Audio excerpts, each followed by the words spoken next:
don't have an Ishmael. What does that mean exactly? Well, in the book of Genesis, God has promised Abraham and Sarah offspring, a son.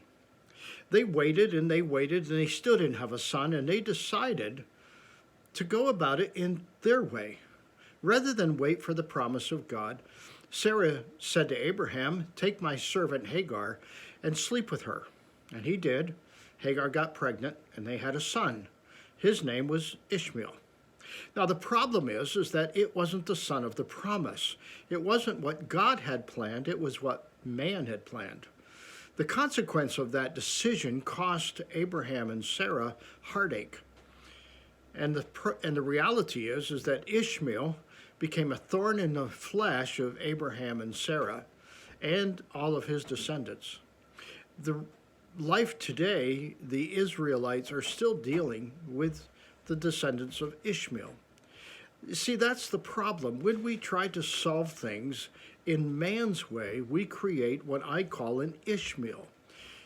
An Ishmael is simply just a problem that is not the solution to which God had planned. But we like shortcuts. We like doing things our way. We like doing things quickly. We don't like waiting. And yet God is the God of patience. We're not. And so in our rush, we create Ishmaels that often plague us through life because we've created them.